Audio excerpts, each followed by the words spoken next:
आप सबको रक्षाबंधन की बहुत बहुत शुभकामनाएं। कौन से बंधन की? कौन सा बंधन है? हाँ, ये बंधन तो प्यार का बंधन है, तो जन्मों का संगम है। ये बंधन तो प्यार का बंधन है, जन्मों का संगम है।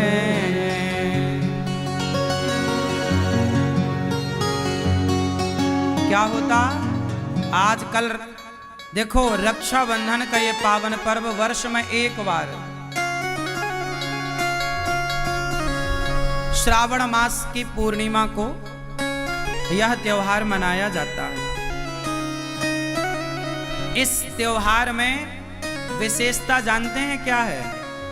इस त्योहार में विशेषता ये है कि सबसे पहले राजा बलि को माता लक्ष्मी जी ने राखी बांधी, भगवान श्री कृष्ण को माता द्रौपदी ने राखी बांधी। तब से ये परंपरा चली कि हर बहन अपने भाई को रक्षाबंधन के दिन राखी बांधती है। रक्षाबंधन का मुहूर्त कितने बजे है राखी बांधने का आपको पता है? 2:06 के बाद,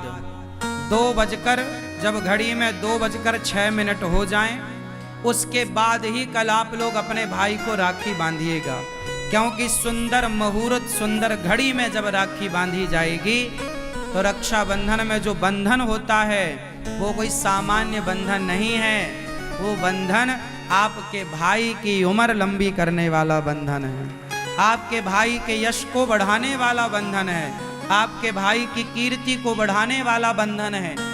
बहन अपने भाई का यश बढ़ता हुआ देखना चाहती है, कीर्ति बढ़ता हुआ देखना चाहती है। क्यों? क्योंकि भगवान ना करे कि कल को बहना पर कोई संकट आया तो भाई सबसे पहले आकर अपनी बहन की रक्षा के लिए खड़ा होगा। कोई खड़ा हो ना हो, पर बहन की रक्षा के लिए कौन खड़ा होगा? भाई।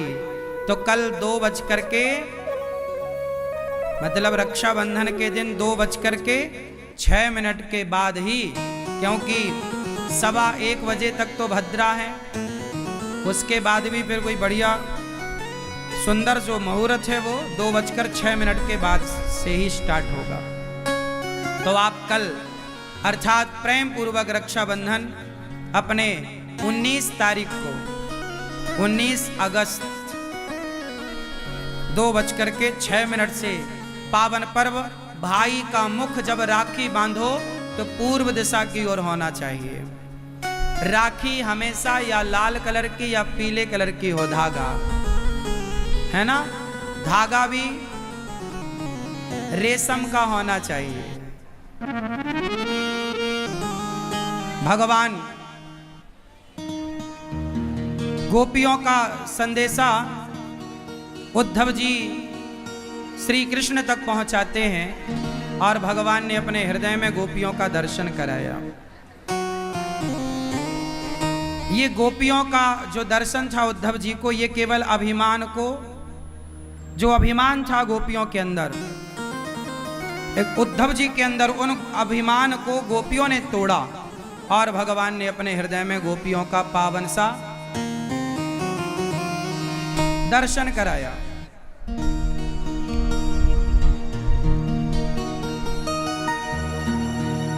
भगवान का ये उद्धव चरित्र बड़ा प्रेम से परिपूर्ण है। आप भी प्रेम को समझिएगा। भगवान प्रेम के भूखे हैं, वस्तु के भूखे नहीं। भगवान गोपियों से एक क्षण के लिए अलग नहीं है। ये तो केवल समाज को बताने के लिए कि प्रेम क्या है इसलिए लीला हुई, वरना कृष्ण गोपियों से जरा भी अलग नहीं।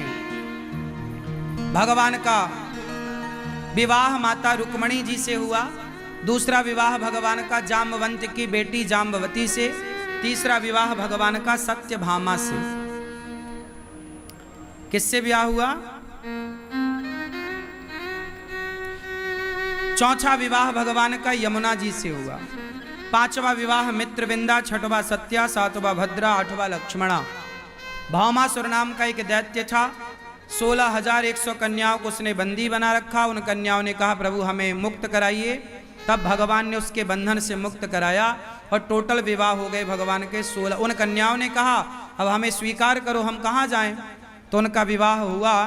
टोटल विवाह हो गए 16,108। ऐसे भगवान के विवाह, कल मैंने आपको बताया था कि ये वेद की ऋचाएं हैं। 16,000 वेद की ऋचाएं, 108 उपनिषद।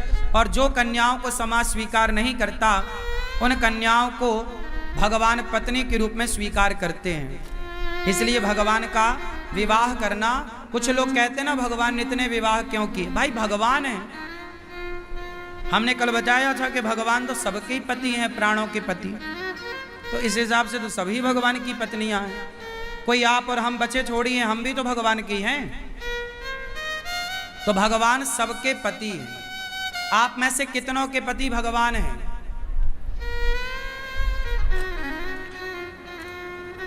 भैया आपके पति कौन हैं?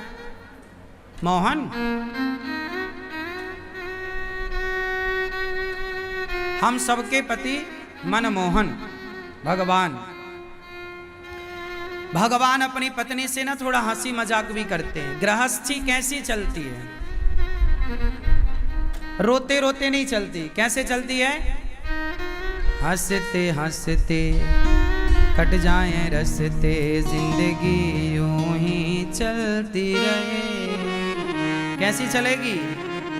हंसते के रोते रोते? हंसते हंसते जिंदगी चलनी चाहिए। कैसी चलनी चाहिए?